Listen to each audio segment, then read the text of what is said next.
it has been very tiring. I don't think people understand the kind of human effort that it puts into this. There's sleepless nights.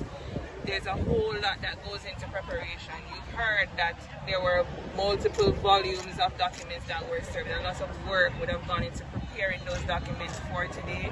We made sure, certainly from our side, that we put everything that we needed to before the court for it to make material considerations and to ensure that the verdict today was one of acquittal. And bear in mind what Alexa just said, the court must be commended.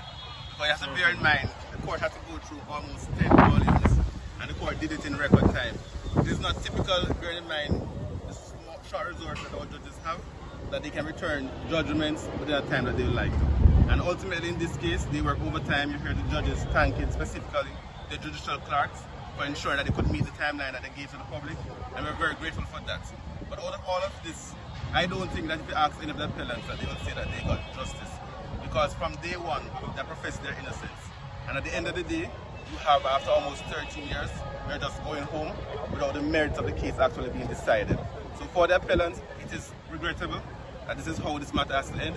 And we hope that this will be a lesson for everybody who loves justice in Jamaica, because there are certain things that went wrong in this case, and that we hope that the persons who have the power to change things in this country will examine to ensure that no other Jamaican citizen have to spend 13 years in custody.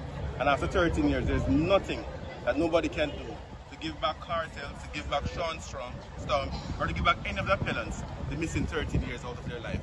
Some of them would have had their family members die, unable to go to funeral. And ultimately what we have to do better by them.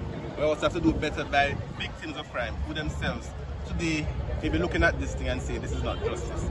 And one hopes that this will be a lesson, a teachable moment for our country as we move forward to ensure that we achieve the ideals of our anthem, justice for all. A number of things went wrong. What are these? To give us a list of some of the things. A number of things that went wrong? Yes. Well, for starters, ultimately, every case is supposed to be decided on its merit, right? So for the men, you're accused of committing murder. Ideally, you'd want to go home after a trial where it has been said that you were found not guilty because they listened to the witness and you can, quote unquote, prove your innocence.